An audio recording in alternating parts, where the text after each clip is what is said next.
Hello guys, welcome back to our channel. So ഇന്ന് നമ്മൾ നോക്കുന്നത് കൈജു നമ്പർ 8 എന്ന് പറയുന്ന ജാപ്പനീസ് അനിമി TV സീരീസിന്റെ സീസൺ 1 7ാമത്തെ എപ്പിസോഡാണ്. എപ്പിസോഡിലോട്ട് പോകുന്നതിന് മുമ്പ് എല്ലാവരും നമ്മുടെ വീഡിയോ ഒന്ന് ലൈക്ക് ചെയ്യുക. നിങ്ങൾ ലൈക്ക് ചെയ്യുന്ന സമയത്ത് ഈ വീഡിയോക്ക് എത്ര ലൈക്കായെന്ന് തീർച്ചയായിട്ടും താഴെ ഒന്ന് കമന്റ് ചെയ്യുക. അപ്പോൾ സമയമാകാതെ നേരെ എപ്പിസോഡിലോട്ട് പോകാം. എപ്പിസോഡ് തുടക്കത്തിൽ നമ്മൾ കാണുന്നത് സിറ്റിയിൽ നടക്കുന്ന കാര്യങ്ങളെല്ലാം ബൈനോക്കുലർ വെച്ച് നോക്കിക്കൊണ്ടിരിക്കുന്ന ക്ലീനിങ് സ്ക്വാഡിനെയാണ്. ടോക്കിയോയിലെ എല്ലാ ക്ലീനിങ് സ്ക്വാഡിനോടും ഇങ്ങോട്ട് വരാൻ പറഞ്ഞത് എന്തിനാണെന്ന് ഇപ്പൊ എനിക്ക് മനസ്സിലായി. എന്നിട്ട് ആക്കോ പറയുന്ന സമയത്താണ്, ഹേയ്, പുതുതായിട്ട് വന്നവനെ നിങ്ങൾ ആരെങ്കിലും കണ്ടോ? അവനെ ഇവിടെ ഒന്നും കാണാനില്ല എന്നൊരാൾ പറയുന്നത്. അവനിതെവിടെ പോയി? ഇനി ടോയ്ലറ്റിലെങ്ങാനും? ഹേയ്, ഇവിടെ നിൽക്കാൻ പാടില്ല, അത് വളരെയധികം ഡേഞ്ചറാണ്, പെട്ടെന്ന് എന്നെ ഇവിടെ നിന്നും പോ എന്ന് അവനോട് പറയാണ് ഫുറുഹാഷി. പെട്ടെന്നതാ അവൻ തിരിഞ്ഞു നിന്ന് അവന്റെ വിരൽ ഇവന് നേരെ ചൂണ്ടുന്നു. പെട്ടെന്നാണ് അതിവനെ ഷൂട്ട് ചെയ്യുന്നത്. ഓ, നിന്റെ ഹാർട്ട് മിസ് ചെയ്തു എന്നാ തോന്നുന്നേ. മനുഷ്യരൂപത്തിലിരുന്ന ശരിയായിട്ട് എയിം ചെയ്യാൻ പോലും പറ്റില്ല. ഇതേ സമയം വെടികൊണ്ട് ഫുറുഹാഷി വേദന കൊണ്ട് താഴെ ഇരിക്കുന്നു. ഹേയ്, നിന്റെ സ്യൂട്ട് ഉപയോഗിച്ച് അത് എങ്ങനെയെങ്കിലും തടയാൻ നോക്ക് എന്ന് പറയാണ് റെനോ. ആ നിൽക്കുന്നതും സീനിയറിനെ പോലെയുള്ള ഒരു കൈജു ആണോ എന്ന് അവൻ ചിന്തിക്കുന്നു. പെട്ടെന്ന് തന്നെ ആ കൈജു അവന്റെ യഥാർത്ഥ രൂപത്തിലോട്ട് വരുന്നു. അതിനെ നമുക്ക് കൈജു നമ്പർ 9 എന്ന് വിളിക്കാം.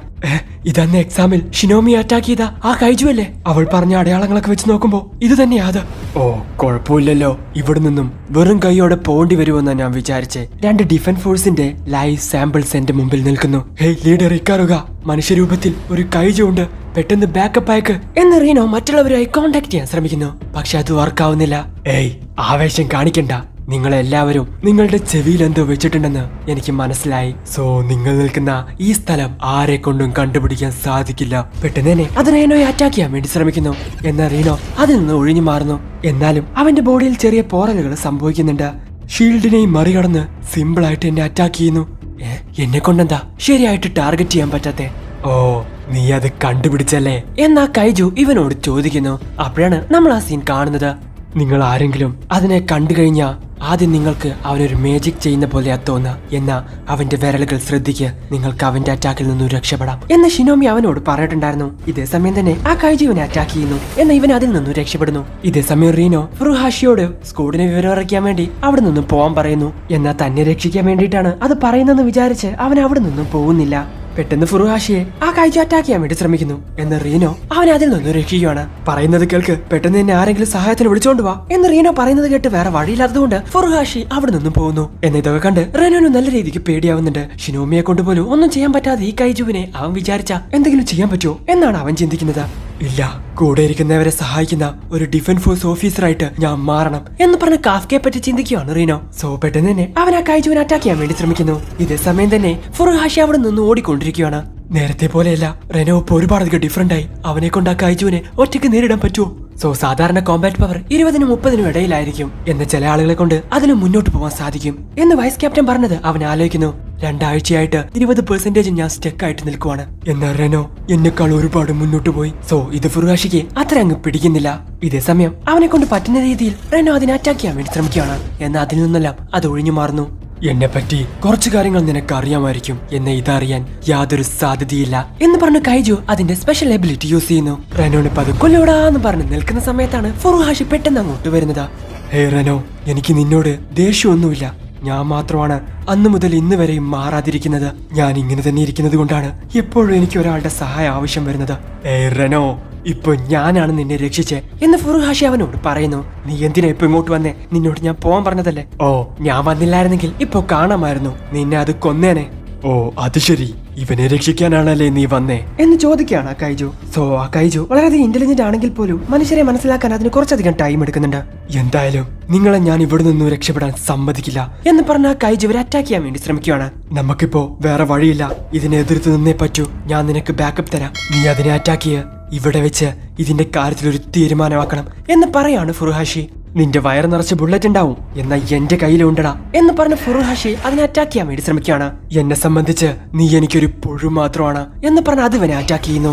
എന്നാൽ വളരെ സിമ്പിൾ ആയിട്ട് ഫുറുഹാഷി അതിൽ നിന്ന് ഒഴിഞ്ഞു മാറുന്നു. സോ അതിന്റെ കയ്യിൽ നിന്ന് ഒരടി കിട്ടി കഴിഞ്ഞാൽ എന്തായാലും ഇവരുടെ കാര്യത്തിൽ ഒരു തീരുമാനമാവും. ഇതേ സമയം റെനോ അവനെ കൊണ്ട് പറ്റുന്ന ഫുൾ കോമ്പാറ്റ് പവർ യൂസ് ചെയ്ത് അതിനെ അങ്ങ് ഷൂട്ട് ചെയ്യുന്നു. എന്നാൽ വളരെ സിമ്പിൾ ആയിട്ട് മറ്റ് കൈജൂസിന്റെ ബോഡി പാർട്സ് യൂസ് ചെയ്ത് അത് അതിൽ നിന്ന് ഒഴിഞ്ഞു മാറുന്നു. സോ ഇങ്ങനെ സംഭവിക്കുമെന്ന് റെനോ ഒരിക്കലും വിചാരിച്ചില്ല. നിന്റെ ആ കണ്ണ് കണ്ടാൽ അറിയാം നീ മരണത്തെ ഇപ്പോ മുന്നിൽ കാണുമെന്ന് എന്ന് പറഞ്ഞ കൈജു നമ്പർ 9.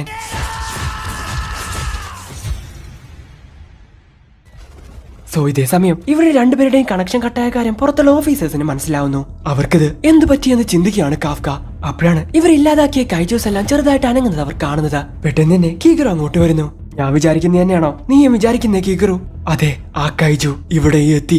ഇതേ സമയം വെടികൊണ്ട് റീനോ അവന്റെ സ്യൂട്ട് യൂസ് ചെയ്ത് ആ ബ്ലീഡിംഗ് എല്ലാം തടയാൻ വേണ്ടി ശ്രമിക്കുന്നു. ഞാൻ ഇപ്പോഴും ജീവനോടെയുണ്ട്, സോ ഈ ബാറ്റിൽ അവസാനിച്ചിട്ടില്ല എന്ന് അതിനെ നോക്കി പറയുവാണ് റീനോ. ഏയ്, നിന്നെ കൊണ്ട് ഇപ്പോഴും അനങ്ങാൻ സാധിക്കുന്നുണ്ടോ എന്ന് പറഞ്ഞ കൈജുവിനെ അറ്റാക്ക് ചെയ്യാൻ വേണ്ടി ശ്രമിക്കുന്നു. പെട്ടെന്ന് തന്നെ ഫുറുഹാഷി അവന്റെ ഗൺ യൂസ് ചെയ്ത് അതിനെ ഷൂട്ട് ചെയ്യുന്നു. എന്നാൽ ആ കൈജു അതെല്ലാം വളരെ സിമ്പിൾ ആയിട്ട് എന്നെ തട്ടിമാറ്റുന്നു. നിങ്ങളുടെ ഈ ടെക്നിക്സ് എല്ലാം ഞാൻ ഓൾറെഡി കണ്ടു കഴിഞ്ഞു. ഇനി ഇത് ഉപയോഗിച്ച് എന്നെ തോൽപ്പിക്കാൻ നിങ്ങളെ കൊണ്ട് സാധിക്കില്ല എന്ന് പറഞ്ഞ് ഫുറുഹാഷിയെ ഷൂട്ട് ചെയ്യാണ് ആ കൈജു. ഓ, ഇനിയും നീ ചത്തില്ലേ എന്ന് പറഞ്ഞ് അനങ്ങിക്കൊണ്ടിരിക്കുന്ന റെനോയെ വീണ്ടും അത് ഷൂട്ട് ചെയ്യുന്നു. ഇത് കണ്ട് ഫുറുഹാഷിക്ക് സഹിക്കുന്നില്ല. ഹേ റെനോ, ഞാൻ എങ്ങനെങ്കിലും അവനെ സഹായിച്ചേ പറ്റൂ. കാരണം ഒരു ദിവസം ക്യാപ്റ്റൻ ആവാനുള്ള കഴിവ് അവന്റെ കയ്യിലുണ്ട്. ഇവിടെ വെച്ച് അവൻ മരിക്കാൻ പാടില്ല എന്ന് പറഞ്ഞ ഒരു ഗണ്ണെടുക്കാൻ വേണ്ടി ശ്രമിക്കുകയാണ് ഫുറുഹാഷി. സോ എങ്ങനെയൊക്കെ ഒരു വിധത്തിൽ അവൻ ആ ഗണ്ണെടുത്ത് അതിനെ ഷൂട്ട് ചെയ്യാൻ വേണ്ടി നിൽക്കുന്ന സമയത്താണ് അവൻ ആ കാര്യം മനസ്സിലാക്കുന്നത്. ആ ഗണ്ണ് ഡാമേജ് ആയി കഴിഞ്ഞിരിക്കുന്നു. അവസാനിച്ചു, എല്ലാം അവസാനിച്ചു. ആരെങ്കിലും ഞങ്ങളെ ഒന്ന് രക്ഷിക്കുക. ദൈവമോ ചെകുത്താനോ ആരെങ്കിലും വന്ന് രക്ഷിക്കുക. റെനോയെ രക്ഷിക്കുക. എന്റെ ഫ്രണ്ടിനെ രക്ഷിക്കുക. ദയവ് ചെയ്ത് എന്റെ ഫ്രണ്ടിനെ രക്ഷിക്കുക. നിങ്ങളിപ്പോ മരിക്കാൻ പോവാ എന്ന് പറഞ്ഞ കൈജു വരെ ഷോട്ട് ചെയ്യാൻ വേണ്ടി നിൽക്കുന്നു. ഇവിടെ മരിക്കാൻ പോകുന്നത് നീയാണോ എന്ന് പറഞ്ഞ കാഫ്ക അവനെ ഒറ്റയിടി അങ്ങിടിക്കുന്നു. ഇത് കണ്ട് ആ കൈജുവിന് ഇവിടെ എന്താ നടക്കുന്നതെന്ന് മനസ്സിലാവുന്നില്ല. എന്നോട് ക്ഷമിക്കണോ, ഞാൻ വരാൻ കുറച്ച് ലേറ്റായി. ഞാൻ ഒരുപാടധികം വീക്കാണ്. ഇങ്ങനെ സംഭവിക്കാതിരിക്കാൻ വേണ്ടി ഞാൻ ഒരുപാട് പരിശ്രമിച്ചു. എന്ന അവസാനം വീണ്ടും സീനിയറിനെ ട്രാൻസ്ഫോം ആക്കാനുള്ള സാഹചര്യം ഞാൻ ഉണ്ടാക്കി എന്ന് പറയുവാണ് റെനോ. എന്ത്, മനുഷ്യരൂപത്തിൽ ഇനി ഒരു കൈജുവോ? ഓ, നിന്നെ പറ്റിയാണോ എല്ലാവരും സംസാരിക്കുന്നേ? നീയാണല്ലേ കൈജു നമ്പർ 8. റെനോ, കുറച്ചു നേരം ഇവിടെ ഇരിക്കുക. ഇത് ഞാൻ നോക്കിക്കോളാം. സ്യൂട്ട് ഉപയോഗിച്ച് നിന്റെ ഓരോരോ മുറിവായിട്ട് ഹീൽ ചെയ്യും എന്ന് പറഞ്ഞ കാഫ്ക ആ കൈജുവിന്റെ അടുത്തോട്ട് പോകുന്നു. സീനിയർ, സൂക്ഷിക്ക്. അവര് സ്ട്രോങ് ആണെന്ന് എനിക്കറിയാം, പക്ഷേ എനിക്ക് പേടി തോന്നുന്നുണ്ട്. എനിക്ക് നിന്നെ കണ്ടിട്ട് ദേഷ്യം വരുന്നില്ല, കാരണം നീ ഒരു കൈജു അല്ലേ. പറഞ്ഞു വരുമ്പോ നീ എന്നെക്കാൾ സ്ട്രോങ് ആയിരിക്കും. പിന്നെ എന്തിനാ നീ എന്റെ വഴിയിൽ തടസ്സം നിൽക്കുന്നേ? എന്തായാലും നിന്റെ ബോഡി എനിക്ക് ഒരുപാട് യൂസ് ആവും എന്ന് പറഞ്ഞ ആ കൈജു കാഫ്കയെ അറ്റാക്ക് ചെയ്യുന്നു. നിന്റെ കൂടെ പിടിച്ചു നിൽക്കണമെങ്കിൽ ഞാനും ഒരുപാട് അധികം സ്ട്രോങ് ആയേ പറ്റൂ എന്ന് പറഞ്ഞൊരു ഫൈറ്റിന് തയ്യാറാവാണ് ആ കൈജു. അങ്ങനെയാണെങ്കിൽ ഞങ്ങളുടെ കൂടെ അവൻ ചെയ്തൊരു ഫൈറ്റ് അല്ലേ? ഇത് വെച്ചാണോ നീ എന്റെ ഫ്രണ്ട്സിനെ വീണ്ടും വീണ്ടും അറ്റാക്ക് ചെയ്യുന്നത് എന്ന് പറഞ്ഞ കാഫ്ക അവന്റെ മുമ്പിൽ കൈ കെട്ടി നിൽക്കുന്നു. സോ താനുണ്ടാക്കുന്ന സൗണ്ട് ഒരു അൾട്രാ വേവ് ആക്കി വളരെ സിമ്പിൾ ആയിട്ട് കാഫ്ക അത് തടയുന്നു. സോ പിന്നീട് നമ്മൾ കാണുന്നത് കാഫ്ക കൈജുവിനെ വാരിക്കോരി അടിക്കുന്നതാണ്. ആരടാ നീ? നിന്നെ കൊണ്ട് മാത്രം എങ്ങനെയൊക്കെ ചെയ്യാൻ പറ്റുന്നേ എന്ന് ചിന്തിക്കുകയാണ് ആ കൈജു. ഒന്ന് റീജനറേറ്റ് ആവാനുള്ള ടൈം പോലും കാഫ്ക അവന് കൊടുക്കുന്നില്ല. നിന്റെ കാര്യത്തിൽ ഞാൻ ഇവിടെ വെച്ചൊരു തീരുമാനം ഉണ്ടാക്കും എന്ന് പറഞ്ഞ കാഫ്ക അവനെ ഒറ്റ അടി അങ്ങ് അടിക്കുന്നു. സോ ആ ഒരു ഒറ്റ അടിയിൽ അതിന്റെ കോറ് പുറത്തോട്ട് കാണുന്നു.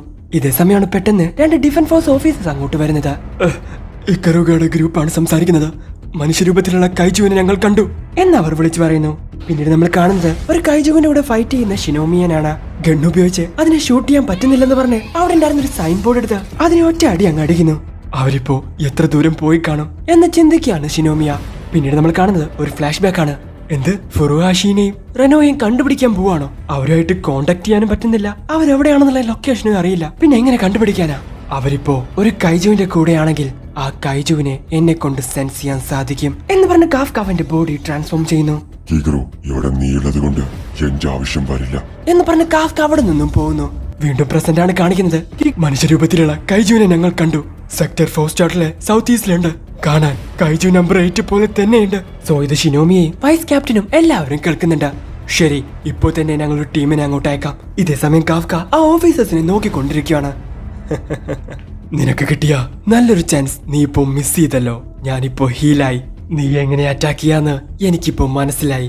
അടുത്ത പ്രാവശ്യം ഞാൻ നിന്നെ വെറുതെ വിടില്ല. ഇത് കേട്ട് കാഫ്ക അതിനെ അറ്റാക്ക് ചെയ്യാൻ വേണ്ടി നിൽക്കുന്നു. ഇത് കണ്ട് കൈജു ആ ഡിഫൻസ് ഫോഴ്സിനെ അറ്റാക്ക് ചെയ്യാൻ വേണ്ടി ശ്രമിക്കുന്നു. എന്ന കാഫ്ക പെട്ടെന്ന് അതിൽ നിന്നും അവരെ രക്ഷിക്കുന്നു. ഒരു കൈജു ആയിരുന്നിട്ടും മനുഷ്യന്മാരെ പോലെ മണ്ടത്തരം കാണിക്കുന്നു. പെട്ടെന്ന് എന്നെ കാണാം, കൈജു നമ്പർ 8 എന്ന് പറഞ്ഞ കൈജു അവിടെ നിന്നും മാഞ്ഞു പോകുന്നു. ഇനി ഇവിടെ നിന്ന പണി കിട്ടും എന്ന് മനസ്സിലായ കാഫ്ക പെട്ടെന്ന് അവിടെ നിന്നും രക്ഷപ്പെടുന്നു. ആ കൈജു രക്ഷപ്പെട്ടാലും ഇവരുടെ ജീവൻ ഞാൻ രക്ഷിച്ചു എന്ന് പറയാണ് കാഫ്ക. പിന്നീട് നമ്മൾ കാണുന്നത് അവിടെ ഉണ്ടായിരുന്ന ഒരു തെരുവിലൂടെ നടന്നു പോകുന്ന കാഫ്കേനെയാണ്. പെട്ടെന്ന് അവന്റെ പുറകിൽ ആരും നിൽക്കുന്നത് പോലെ അവന് തോന്നുന്നു. ശരീരം മുഴുവൻ നല്ല കറുത്ത കളറായി, കാണാൻ തന്നെ ഒരു മോൺസ്റ്ററിനെ പോലെയുണ്ടല്ലോ. അങ്ങനെ അവസാനം ഞാൻ നിന്നെ കണ്ടുപിടിച്ചു, കൈജു നമ്പർ 8. സോ അത് വൈസ് ക്യാപ്റ്റൻ സുഷിരോ ആയിരുന്നു. ഹേയ്, വൈസ് ക്യാപ്റ്റൻ ആണ് സംസാരിക്കുന്നത്. കൈജു നമ്പർ 8നെ ഞാൻ കണ്ടുപിടിച്ചു. പെട്ടെന്ന് തന്നെ ഒരു സ്ക്വാഡിനെ ഇങ്ങോട്ടേക്ക്. ഇത് കേട്ട് എല്ലാവരും ഞെട്ടുവാണ്. ഇത്രയും നേരം ഞങ്ങളുടെ ആളുകളുടെ കൂടെ നല്ല ജോളിയായിട്ട് എൻജോയ് ചെയ്യാറുന്നല്ലേ. സോ വൈസ് ക്യാപ്റ്റൻ വിചാരിച്ചിരിക്കുന്നത് ഫുറുഹാഷിനെയും റീനോയെയും അറ്റാക്ക് ചെയ്തിരിക്കുന്നത് ഇവനാണെന്നാ. പെട്ടെന്ന് തന്നെ വൈസ് ക്യാപ്റ്റൻ ഇവനെ അറ്റാക്ക് ചെയ്യാൻ വേണ്ടി ശ്രമിക്കുന്നു. തലനാരഴയ്ക്ക് അവൻ അതിൽ നിന്നും രക്ഷപ്പെടുന്നു. സോ വൈസ് ക്യാപ്റ്റന്റെ കയ്യിൽ നിന്നും എങ്ങനെയൊക്കെ ഒഴിഞ്ഞു മാറിയ കാഫ്ക ചെറിയ സൈസുള്ള കൈജുകളെ കൊല്ലുന്നതിൽ എന്നെ കഴിഞ്ഞിട്ടേ മറ്റാരുള്ളൂ എന്ന് നേരത്തെ അവൻ തന്നെ പറഞ്ഞത് അവൻ ആലോചിക്കുന്നു. നീ ഒരുപാടധികം സ്ട്രോങ് ആണ്, പക്ഷെ തീർച്ചയായിട്ടും 1-2 അടി നിനക്ക് കൊള്ളും. ഇത് കണ്ട് കാഫ്ക, ഇത്രയും നേരം ഞാൻ ഇവരുടെ ചിരിച്ചുകൊണ്ടുള്ള മുഖമാണ് കണ്ടത്, എന്നാ ഇത് ശരി. ഇപ്പോൾ ലിമിറ്റഡ് എല്ലാം തന്നെ റിമൂവ് ചെയ്. Unlisted Kombat power 92%. ഞാൻ സീരിയസ് ആയിട്ടൊരു കാര്യം പറയാം, നിന്റെ മരണം എന്റെ കൈകൊണ്ടാ. സോ അവിടെ വെച്ച് എപ്പിസോഡ് അവസാനിക്കുന്നു. കൈജു നമ്പർ 8 കാഫ്കയാണെന്നുള്ള കാര്യം വൈസ് ക്യാപ്റ്റൻ അറിയില്ല. ഡിഫൻസ് ഫോഴ്സിലുള്ള കാഫ്ക എങ്ങനെയായിരിക്കും വൈസ് ക്യാപ്റ്റനെ അറ്റാക്ക് ചെയ്യാൻ പോകുന്നത്? എന്തായാലും നിങ്ങൾക്ക് ഇവിടെ ഇഷ്ടപ്പെടുന്ന ലൈക്ക് ചെയ്യുക, ഷെയർ ചെയ്യുക, സബ്സ്ക്രൈബ് ചെയ്യാത്ത ബെൽ ഐക്കൺ എനേബിൾ ചെയ്യുക. അടുത്ത എപ്പിസോഡ് അടുത്ത ദിവസം വരാതെ വരയ്ക്കും. ബൈ.